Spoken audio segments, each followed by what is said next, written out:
It's about to go down. A cloudy, gloomy morning.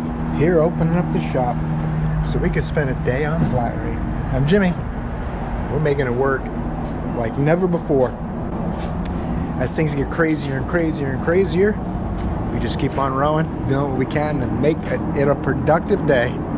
Learn things, have fun, keep the world moving, all that stuff. We're a little late for the sunrise and it's a little cloudy anyway. But blown transmission, awesome project truck. The drivetrain's out of it in boxes in the back. Porsche scrap car that the guy can't part with. He's emotionally attached. It's totally destroyed, rotted out, floors and rockers, and it has no glass in the sunroof, so it rains in the car every time.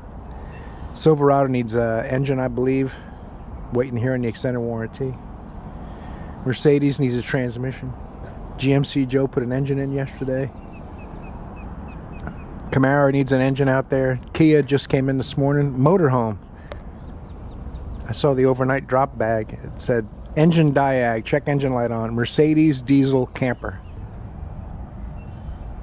We got a lot to do. We got to finish up the Mustang from yesterday. All kidding aside. A viewer brought that car and I haven't even looked at the name. I've been so busy. It's really poor of me. I gotta look. I gotta finish a couple little things up on it today. Got the wrong brake pads. If you saw yesterday's video, they never drilled the holes for the springs they included with the pads.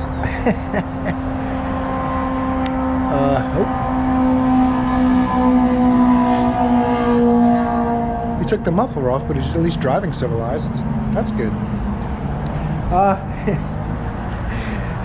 This is what we do. If you're new here and you're wondering what do we do? We're gonna just fix a bunch of cars. I'm gonna take you to work with me.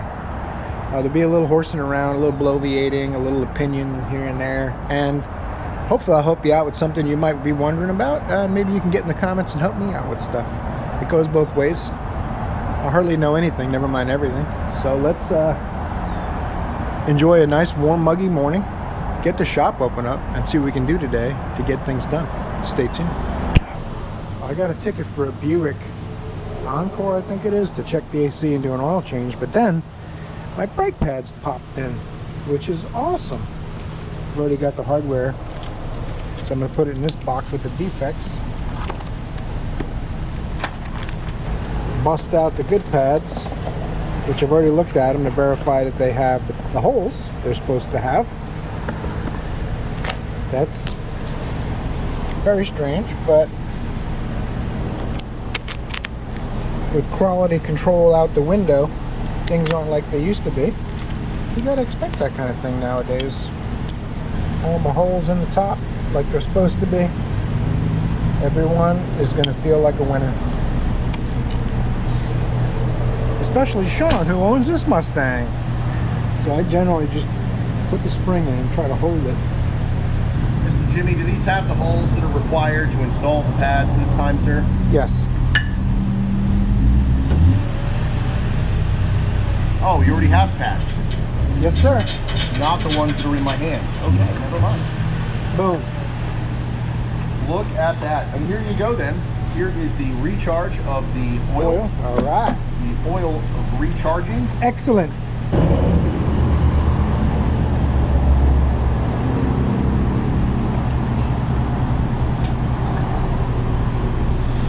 Once you're over your target, you just got to get the edge of the pads, the outer edge of the caliper, the outer edge of the caliper and the piston just have to be on the pad a little bit, like a 1/4 inch or more, and it'll hold everything in place while you do your deal.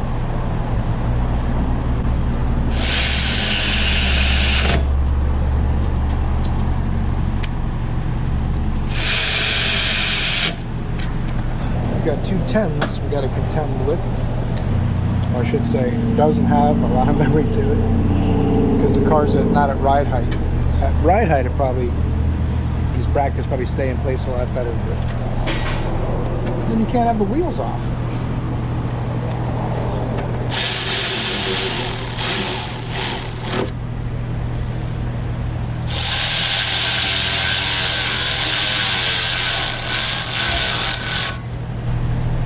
Of course, I'm going to do the other side. I don't think it's worth filming the other side. Should I? Let me know in the comments if I should have filmed it or not.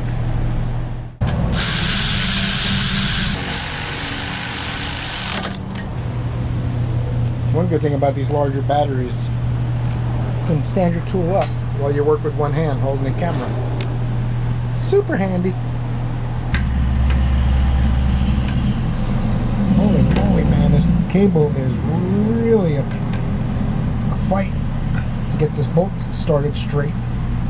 I'm guessing I'll be looking at that camper van thing eventually. We'll see.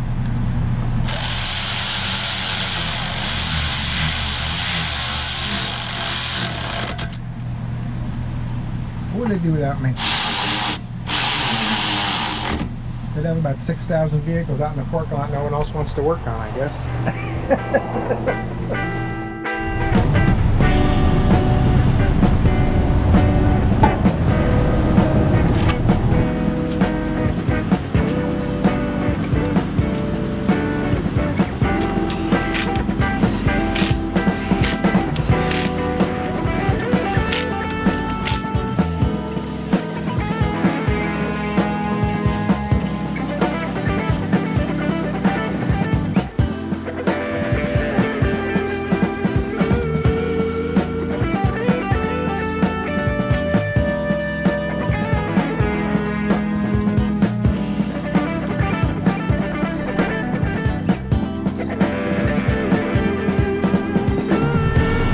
But the best.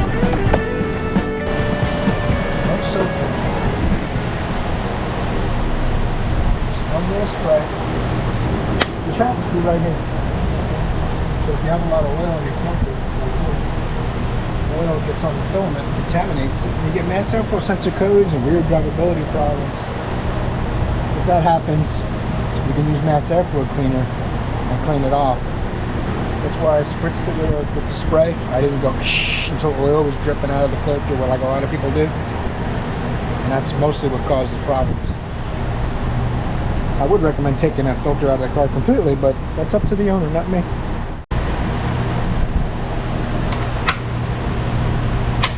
Plastic airbox clips.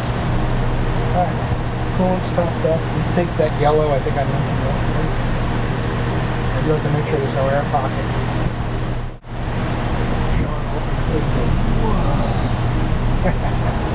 This one's done. Once I seat those pads, we'll go look at that Buick. Alright, now this is the Buick. I looked up the history because it seemed familiar to me. I worked on it last.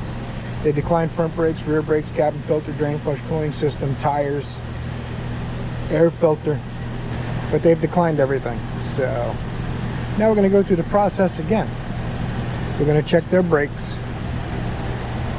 We're going to write down the same things, unless they've had them done somewhere else maybe. We're going to look. I might pull it in this bay now that the Mustang's done. I have it on the outside lift.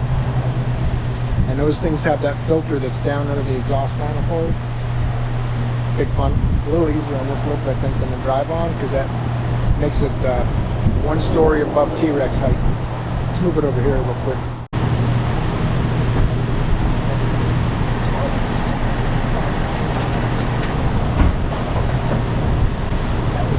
Test of the mic from far distance. We'll see if it works.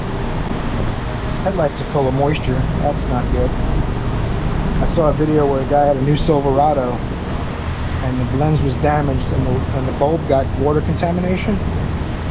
And there's a module in the headlight. It pulled the CAN system down. Had all kinds of drivability problems because of the headlight. And they're like $1,200 a piece.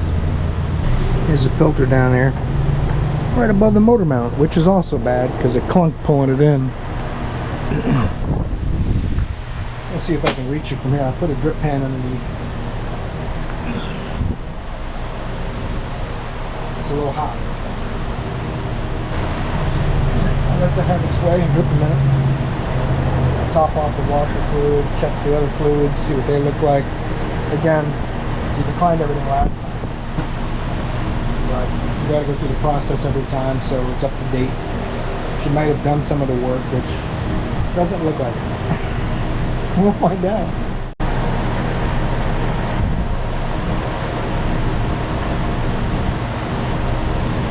Give the fingers a minute.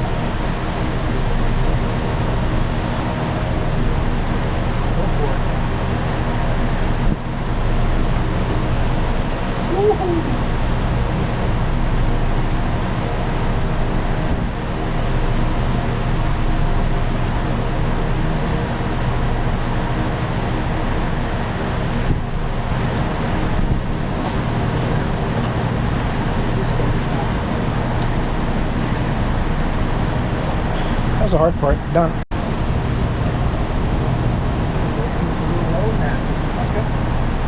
That's probably where the brake recommendation came from. We'll have to look. Tires haven't been changed, so they're probably going to still... They're not bald, but I remember they were just low. We'll see. Numbers drying out. They're not emergency, but I wouldn't want them on my car, but not up to me. Is it? It's a good thing it doesn't make a mess under here. GM's wonderful design. Yeah, that's fine. There's no other way to do it, so when you don't design them, you just deal with it. And you clean it off the best you can. It worked real well. You might have it over too. It's free. I'll leave it on the top of my cart. It's a process.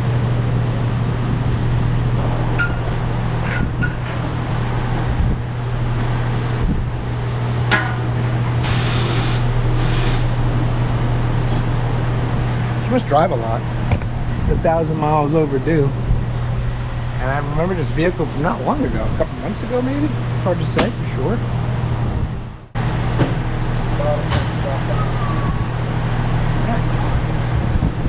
Put some dyno blood in this thing, and we'll look at the AC.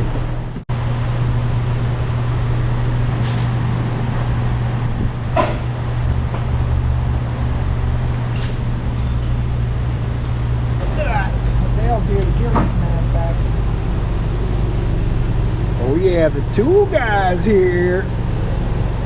You know, everything's gonna come to a screeching halt now. Like yesterday when they were on the snap-on truck, now it's my turn. Alright. There goes the gear wrench guy and his wife, Debbie. Dale and Debbie. They just got back. They went on vacation to Utah. And the Delta Airlines said they couldn't find a pilot. So they had to rebook their flight. It got back late. It cost them $2,200 with another airline. I'm like, hey, Delta, that's the one that made it so I missed my sister's wedding.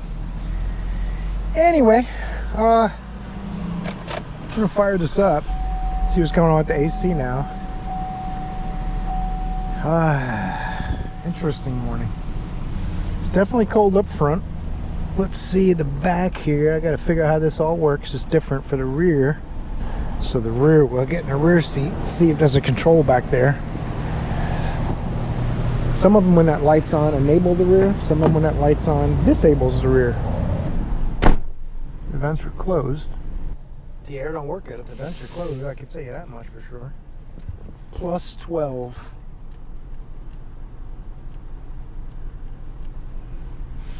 Zero. Does that matter? I don't know. Let's go to fan up. Doesn't feel too bad to me. Let's go even further. I'll have to get a thermometer, I think. It's doing something. I'll get a thermometer. See exactly where we're at, rather than by going with my Jimmy senses. You wait here, I'll be right back. And my Kylie's thermal imager still isn't doing what it's supposed to be doing. So we're going back to the Klein, which has been very reliable actually. Not sponsored, I bought this. It's booting up. Let you know it's just about ready to do what it does. Boom. Now, 68 degrees, 66, yeah, it's not that good. Not terrible, but it's not blowing like the front is. And that's going to scroll down into the 60s eventually. It's hard to say from back here, but let's get up close.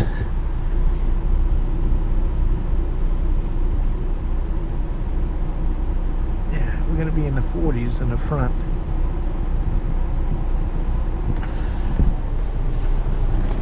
The back, it's kind of doing something, but it's not where it should be. Now, as far as temperature goes, that's adding warmth, I think. Yeah, that makes it warmer. They had it set it warmer, so it was making the back 12 degrees warmer than the front, but it's still not 100% even with that set correctly. So what that's going to be is only two things will cause the back to be warmer than the front. A door is not shutting all the way. Blend door, it has a blend door in the back just like the front. Either because there's a problem with the door or the actuator, or the expansion valve could be not closing enough to make it cold enough on the back. And with the front working well, I don't think it's going to be an expansion valve, because if the rear expansion valve is sticking open, it'll make the front blow less cold too. So I'm leaning towards a blend door issue, but we're probably going to have to take all these panels off and dig in there a little bit. I'll let them know that I got it colder by changing the setting to the coldest possible. And it's not as cold as it could be, although she doesn't like to spend money, obviously. The history is everything's declined that we've ever recommended, basically. But we'll see if she's going to want to go further with this, because that's really all we can do at this point. I have to dig in. Yeah, it's going to be in the low 60s if I sit here long enough with the camera, maybe the high 50s. We'll see if they want to take this rear panel off, get to that box, and then what we'll have to do is see if the actuator's closing all the way. It has an auto AC. I can look for codes too. But if the actuator is working correctly, if I can mechanically move the door and get it colder, then the actuator's usually the culprit. If the door is not sealing because there's foam missing on it, then you're looking at replacing that rear HVAC box. Wait till she finds out what that costs. So we'll see if we get to go any further with this one. I'm going to put the scanner on. I'll show you that. We'll see if there's any weird codes in the AC. And we'll go from there. If it has an actuator code, that'll narrow down our possibilities. Check me out too, since I'm not making much money this week and it's been a little slow. I bought a tool. Why not? This is to pull electrical connectors off without sliding the latches and everything. Supposedly you break less connectors, allegedly. It's only $12. Lyle 13120. I'm going to add it to the Amazon store if they have it on Amazon, because it looks like a super handy tool. We'll see. We're going to use it like we do with all the others. American Buick. Might as well scan them all just to see the ECM codes and TPMS codes and keep a report of that. I probably did this last time, I'm not sure. We'll take a look at the HVAC in just a second. HVAC CM should be it. Oh, that's feeling more familiar. Catalytic converteristic codomalistics. Bank 1 and Bank 2. Uh-oh. Recirculate position feedback circuit open. Recirculation position feedback circuit short to battery or open. Airflow control 10 feedback circuit open. Interesting. That's it. I'm going to write those codes down, see if that's going to refer to front or rear. These last two digits will tell you when there's too many codes, then they'll have abbreviations at the end of each code. So there might be like 6 different versions of B0228. So this one's number 4 and this one's number 5. So you can narrow it down a little bit, our potential causes for the problem. That sounded to me like a recirculate position feedback. I mean, that just says when it's trying to move the recirculate door, it's not getting the response it wants. There's wires that move the motors and wires that tell the computer what's happening. So if it doesn't see what it's happening like it's asking, then it sets a code, even if it's working. If it doesn't see that it is, it's going to freak out. Sometimes it'll lock stuff out and put it on defrost. So we'll look into that. We'll see if we're going to go any further with this thing. I'm guessing we got to, at the very least, disassemble interior to get at the HVAC box to do some testing right at the parts and stuff. At least it's not as bad as taking the dashboard out to do the front AC. So that's a thing. It's really nice and cold though, and this is working a lot better now. Still, I'm only going to say it that last time. Uh-oh.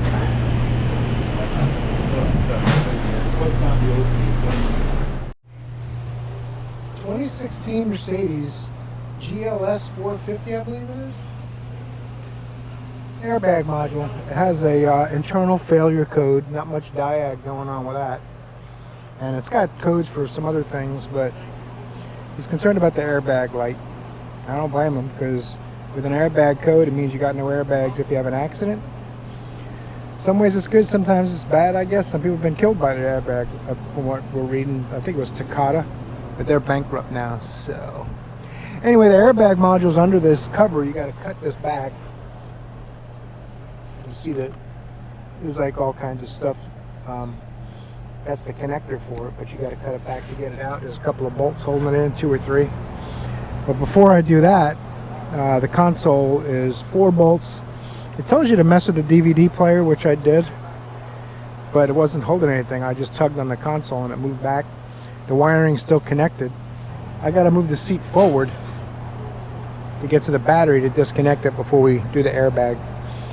Some vehicles, you know, you can fly by the seat of your pants, disconnect them, plug new ones in, but this has like 6 airbag modules. This is the primary airbag module.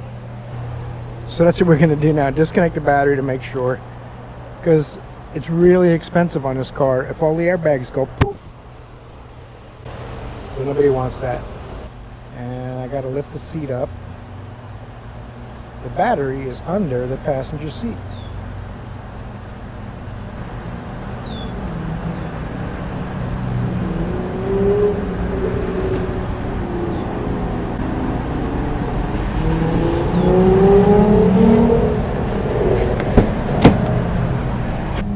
It had me take this stuff off the DVD player for some reason. I don't know why, but it's under here, it's under there, I don't know. There it is. Disconnect that ground, and then they want you to take all this out too and put a test light from positive to negative with the cable off. They want you to go from the battery's positive that's still connected to the disconnected cable and make sure the auxiliary battery isn't keeping it powered up. Because then it's like you didn't disconnect the battery at all. It might sound a little silly, because it is. Cover, when you give it a nice firm tug, after you pop these clips up, this kind of turns and has to go into that duct sideways. Just bear that in mind when you're working on one of these. So now I can hook my test light up to it, I believe. See what they're talking about. When I disconnected this, all the interior lights went out. But I'm still gonna do what they told me, because I follow the rules.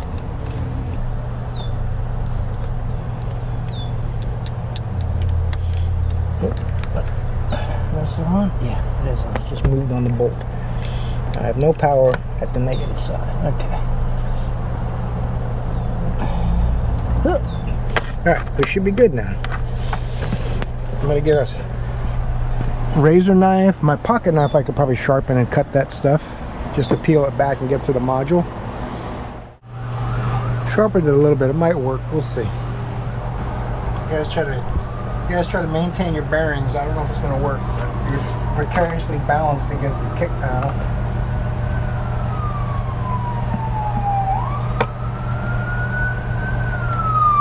I don't want to cut myself either. Next thing I need an ambulance.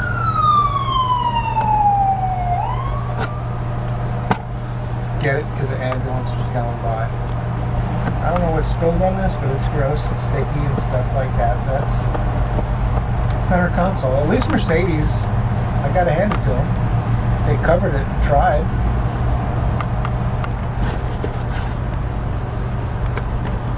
This just freaked me out. It's touching me. I'm touching my leg when the wind blows. We're having fun. It's a good time. This is 2 hours labor. So hey, paying the bills, baby. That's what I'm talking about. Once this is done, I think I'll have 50 hours for the week. Not all bad. It's just to peel that back, and there's the bolts, and they're not visible with the console in my way, probably. Aha! I just gave up too soon. I got to peel it back a little further. Replacement module. I didn't break the seal because I want to make sure it looks right, and it does look right. There's a third bolt up front here, or here there's another bolt, and then 2 in the back. It's got uneven bolting, uneven voltage. The screws aren't the same. Be easier with the console out of my way, but it'll be harder to get the console out of my way. So it's a compromise. We're gonna see what we can do to save a minute worth of work. I can't see it, but I can see if I can. You can't see it either, can you? Okay. There it is. That's it. Third bolt. Actually, I don't want to get in trouble. That's a nut. Couple of electrical plugs. Hopefully no airbag pops in my face. The battery's disconnected, so we should be good, right? Don't be so sure. Now I feel pretty good about opening this one. I don't know why, I was almost certain it was going to be the wrong one, because there's 5 airbag modules, but this is the primary module or something, I guess. And I think there's a core on it. Not sure if there's a core or not, but it's ready to go back just in case there is. Plug this in. And plug this in. I got something I want to say. I'm not going to say it yet, because I'm learning. I learn everything the hard way, but I do learn. Come on, baby, you can do it. There it is. All right. A lot easier than I thought it was going to be. Now that it's in, as long as I don't drop these bolts down in the Never Land, and if I do, I'll just go get some out of my toolbox. I prefer to use the ones that were in there before. It didn't say to throw them out like on a Ford. It would say just remove and discard all your bolts. Buy new bolts, because we like selling bolts. Does it look like it's hot out here? I can't tell. I'm sweating pretty good. That's nice. Get the console back in, battery hooked up, and we wait on the programmer. I'm going to turn the key on just to see if the lights go out and stuff. That'd be cool. But first I got to put some stuff back together.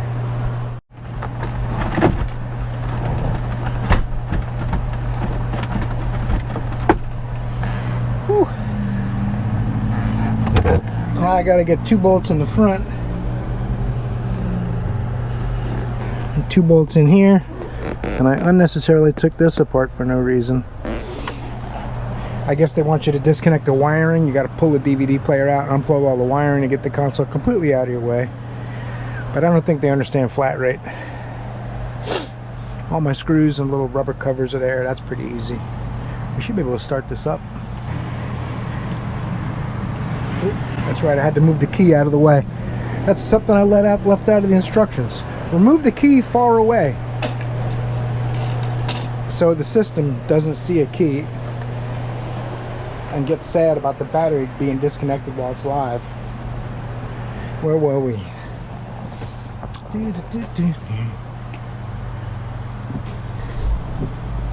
Easy. SRS malfunction, service required. That's the warning we had before. I could try clearing codes too, but for now I'm just going to get this all bolted back together. Then we'll worry about getting a scanner and see if we can clear codes, and maybe they'll stay out. I do believe it needs programming. Okay, if you watch the, it's telling you all the airbag modules aren't talking, so there's no point in even hooking up the scan tool. So, programmer dude, where you at?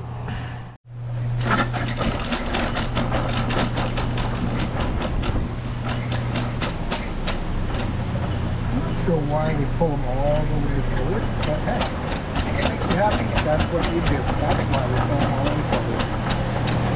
She's going to bring this back Monday.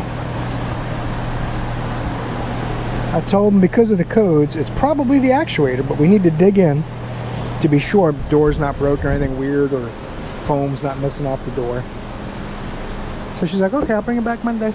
The next one, they're going to have me look at the camper like I told you, just to see codes. It is a diesel motorhome. We don't work on either of those, but we're going to work on it, at least see what the codes are. We'll come back. I'm going to pull this out so I can nose that into the bay. I can't come too far in, but I'm going to try to get a little shade under the hood at least. Probably an inspection on it too, I'm guessing. Oh no, no inspection. Cool. Even easier.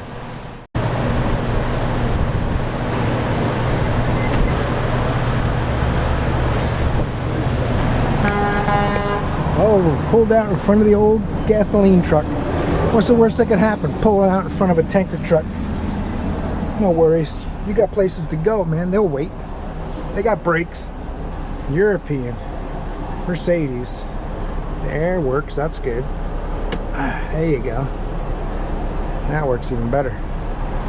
Let's do this. Do this. Automatic. Read the VIN. Failed to decode. Uh-oh. Now I got to figure out what chassis it has. Look at this. You guys, anybody want to guess what chassis this has? You know what we can do? Watch this. Okay. OBD2. Auto scan. Da, da, da, da, da, da. We're coming up on 5 minutes in this clip. That's a long time. Got a for sale by owner sign with the phone number, no price. Okay. DTC and FFD. That's what I want. System passed. No fault codes detected. Okay, we're done here. That was easy. What I will do though is look up his P2610 that he said he found. We'll see where that would lead us if we had it. It's not an engine code, I can tell you that much. And that's what puts the engine light on. The exception being if another system has a problem, it might use the engine light to tell you there's a problem. But he's not getting an engine light, he said. So we'll look it up and I'll let you know. Look at that beauty. Jeep monster truck. Got the pull cable and the winch for when you get stuck or if you break down. It's stuck in reverse supposedly. It won't start. We just pushed it in while it's raining out a little bit. I'm going to see if the shifter cable came off or something. Let's set the lift and take a look. You got long travel suspension. Might be 4 feet in the air if it comes off the ground. Oh, there we go.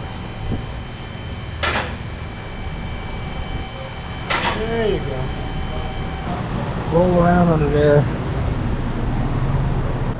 and see if I can see the cable detached from the transition.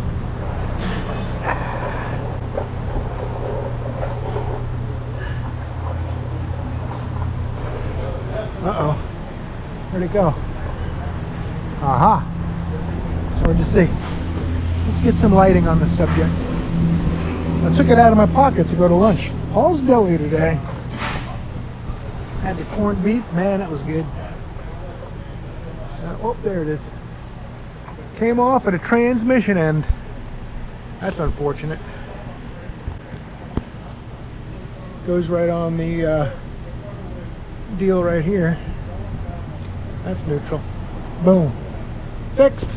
Well, not really. It's not going to stay on.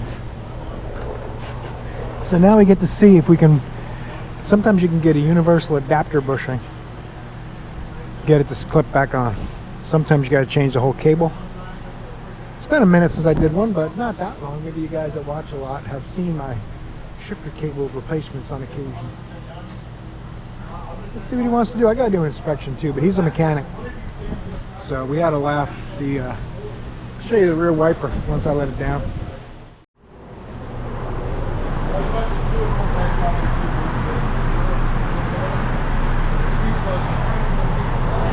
If you know, you know. Let's see what he wants to do with this thing. Old paint, new paint. Probably hard to see, but I can see it. 63,000 miles on a 2020 Kia Soul with a very elegant door chime entrance sound. Have I mentioned not to fold your keys up unnecessarily because it wears them out? It doesn't matter if you only keep your cars a few years, but you want to keep a car 10 years? Only fold them up if you're going to put them in your pocket or something. It might poke a hole in your pocket. Just my opinion. Check engine lights on. Gas gauge reads empty, so I hope I don't run out of gas going back. 24 miles to empty. Customer states, car was just at the body shop. Now I have an evap code. It's those rascals' fault. And it very well might be. But the problem is there's no gas in the tank. And you can't do an evap test unless the gas is between 20 and 80% on 99% of the vehicles on the road.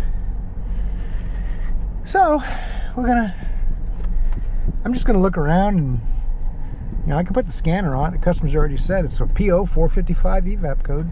Just got it back from the body shop. My check engine light came on right the next day. So let's just look around and see if something's unplugged instead of getting a scanner right away. Can't run it too much because this doesn't have a heck of a lot of gas in it. If we need to do some kind of I'll put it all away in case it rains. I'm just going to crack it. I've seen videos where people recommend taking your car to the mechanic with very little gas in it so they don't go for joyrides.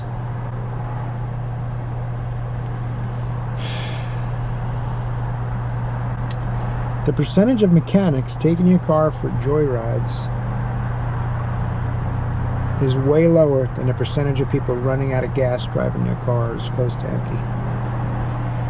Something to think about. Let's take a look around. See if we can spot something left off or fell off or broke in or something from that nasty body shop. I don't know if you can see the difference in the paint, but it looks quite a bit nicer from here back. I'm guessing it got rear-ended. This looks like it was painted too, but not the door and the hood. Not my concern though, is it? Focus, focus, focus.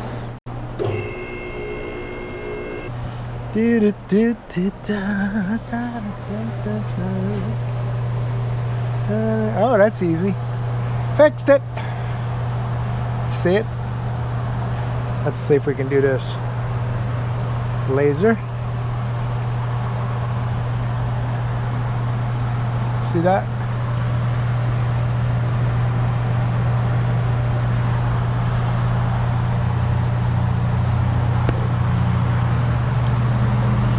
Charcoal canister. It's not supposed to be like that. That's broken. So, yeah, when it got rear-ended in the old accidente, it broke the evap canister. That's easy. I don't even have to hook the scanner up for that. But they do have an inspection on the ticket, and it's got nice brakes. The tires, man, 7mm, they're okay. Ooh, this one's a little lower. This one's 4 millimeters, I'm gonna say. Huh, uneven tire wear, that's weird. Ooh, that might be 3. Well, you guys don't want to see the inspection part, it's kind of boring. Yeah, this thing needs 3 tires. Well, shouldn't say needs, they're not bald.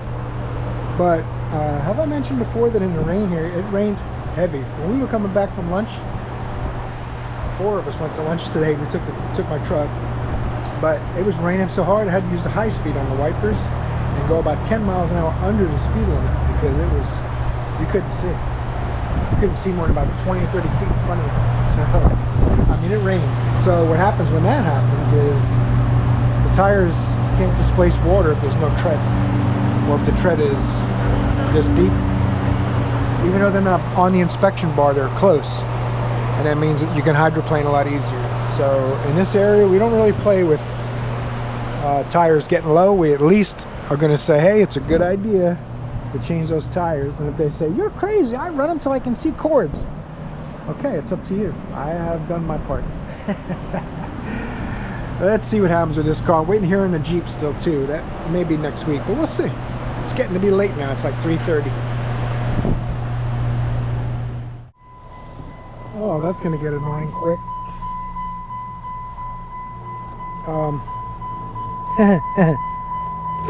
They said, Jimmy, the shifter cable's on the way. He needs it tonight. I'm like, what? It's almost 4 o'clock. He already paid. He needs it tonight. Okay. Hopefully it gets done tonight. Finishing the week strong. Let's catch you up. Aftermarket wiring wrapped around the console to something. I don't know what. when you put a tool down here, you can release the little clutch to pull the parking brake handle up. See these teeth right here? I put my little hose pick tool in there. Got it to release the cable so the handle just comes up without pulling on the brakes. Had to pop the handle off of this. It was very violent. I couldn't pull it off by hand, so I put a block of wood on the console, used my pry bar on the block of wood and forced the handle up. There it is. Off the four-wheel drive dealio. Some stuff went flying, but if you want it done in an hour, it's 2 hours in a labor guide, or 1.8 or something like that. So if we're going to do it in an hour, we don't have time to play around. I just made it happen. Now you're caught up. There should be 2 bolts somewhere down in there. It says to remove. There they are. Those 2 bolts down there in that metal plate. And we'll be able to pull the cable up into the car. We got to go disconnect it from the transmission underneath. And you got to give me my microphone back. So I think I'm going to unbolt the cable of the housing, or bracket, whatever it is down there now. Then I'll go underneath and unhook it from underneath. There's some bolts laying around that I didn't take out. I don't know what they went to. And there was some bolts out of the console already that were laying in the cup holder, which I put them on the seat. This is the end. I guess you can't get it separately. Sometimes you can get the bushings separately. Sometimes you can't. Let's see if I can get my little ratchet wrench on these 10s. They're not easy to get to. So hopefully they come out. Uh-oh, you fell. You alright? Keep telling you guys to lay off the sauce, man. There's a corrosion and Coca-Cola, mud, salt water. I don't know what it is on this hardware, but I was hoping I could crack it loose and then spin it off by hand, but that's not exactly how it went. And the stud sticking out of the floor is about 1/2 inch long, so I got some twisting and turning. Hopefully I get it done before 5. We're gonna have a manager staying late with me otherwise, because as soon as they leave I stop. It just seems fair to me, right?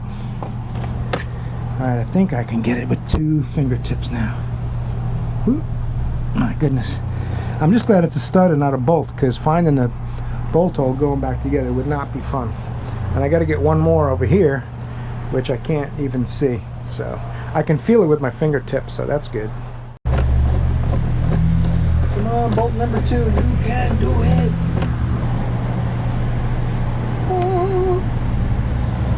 Alright, disconnect the cable from underneath. Oh, I got to pop this out of the bracket and pop it off of the shifter. Pop it up the shifter, man. Take a pair of pliers. This will just pop off the stud, and I think there's a little plastic tab back here and I can pop that cable out of the housing. After you disconnect it outside, it pulls up into the car. Let's see.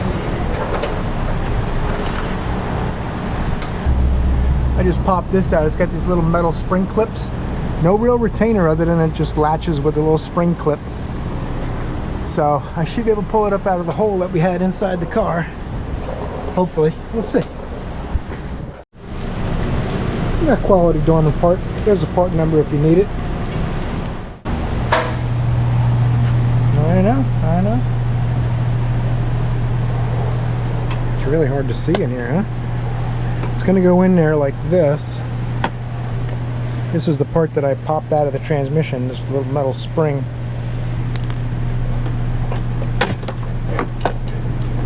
Now I have, of course, I'm assuming that we probably could have got just that end, I don't know.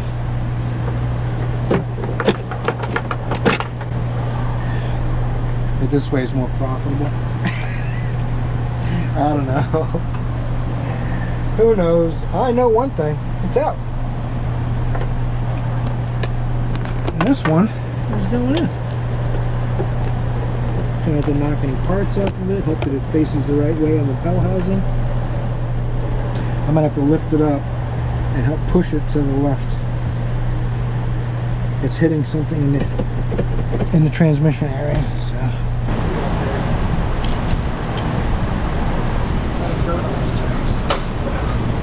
I gotta let it down and finish the inside. I gotta get at least the inside close. and on those studs before I hook it to anything below. Now, I don't know what's going on down there. Can't tell if it's anything good or not. Feels like it's catching on something else now. And the later it is and the more of a rush you work, the longer it takes. It's kind of weird. It seems to take like 7-8 hours. It's really probably like 30 or 40 minutes. It's 4:30, so we're about 45 minutes in now. Got a half hour left. It'll be fine. It's gonna be fine. Don't worry about it, buddy. Oh, come on, you can do it, pal.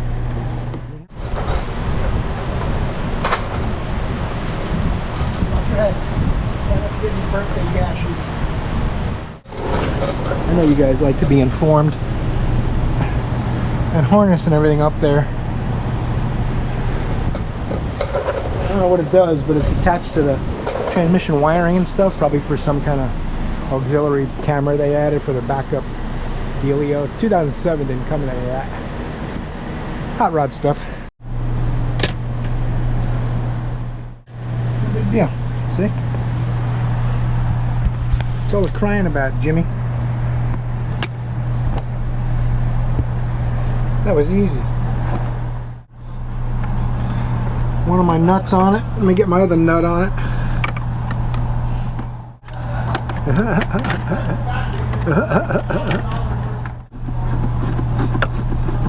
Turns out this is the easier bolt to loosen and tighten because the shifter's not in the way.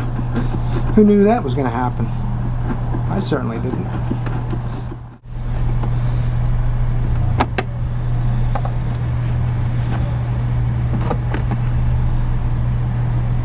Alright, one more. I could actually pop this in place, but I'm not sure if it's going to be in my way. That's why I haven't done it yet. Swinging the cable, swinging the wrench with the cable in the way, probably not a best case scenario deal. My ratchet wrench won't ratchet yet, so it's going to be a while. I'll get it.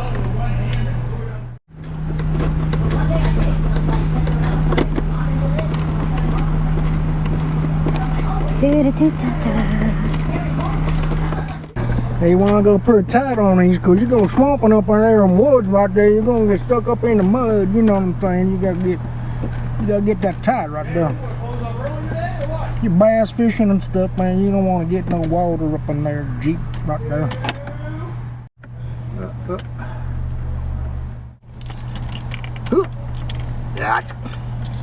The heck? This thing adjustable? Is that what it is? Yeah, there's a nut right here. Okay. So don't put the center console back on until you get this all connected. Got it. Alright, now. Huh. Facing the right way? Yeah, I guess so, huh? Looks like it's going to be a little awkward, but I think it'll go. I need two hands though, so apologize.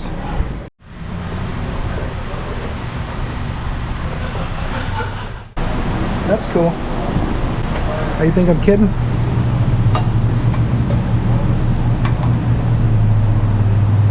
It's got a super mushy bushing and it pushed out of the cable when I tried to push it on the pin. You gotta have it done tonight. Well, guess what? You want to get a replacement bushing for the new cable now? Like it goes on and you just touch it. I got it on, but it's just barely on there. It's gonna fall out. I don't know if it had. Probably. You want to send this thing with this crappy cable? It's probably gonna fall off again. It came with a bushing that's so soft, it doesn't really stay on the end. It pushed out as I tried to push it on the pin. I put everything back together and kind of got it on there. And it's like carry on is what I'm told.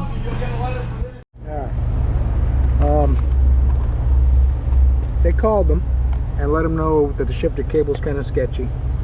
They're gonna have to get a better one and upgrade it. He was gonna take the vehicle. He's going out of the country for a month. He just didn't want to leave it here for a whole month. He's gonna bring it back. We're gonna put a better cable in it apparently. I'm not sure where he got these screws from. I'll just put them back in here where they were, along with all this stuff that was on his seat. I don't think he really needs this trash to help him out with that. It's the least I can do. I like licking my fingers after I touch stuff like that. Questionable stuff. Oh, it makes me want to lick my fingers. Where does this go, do you know? Oh, that goes there. Okay, he took that out too. Alright, the least I can do is put that in for him, huh? What do you say? There's an access hole right here for that little 8mm bolt on the cable to adjust it. You want an angry husband calling you because something happened like that right after they had their car fixed? They're going to blame me. Be on my YouTube channel talking about what a piece of crap I am, and guess what? I had nothing to do with it. It's not up to me. That shirt makes more and more sense every day. Members 4 video coming out soon still, but for now, 178,000 miles. Goes into reverse, goes into drive, and into a parking space. Everybody wins. Alright, making sure I got the window up on that one. Stay until next week. Programmer didn't come for the Mercedes yet, so that'll be next week too, but my part's done on it, I hope. Thanks for watching today, guys. Super odd week. You probably can tell. But we did what we could. I think I have like 55 hours or something. Not terrible, but it felt like 75. That's always been the case lately. I'm just hustling, trying to get it done. Torque the like button on your way out. I'm going to edit that way down so it sounds like much less rambling. Most important thing, see you in another video because you're awesome.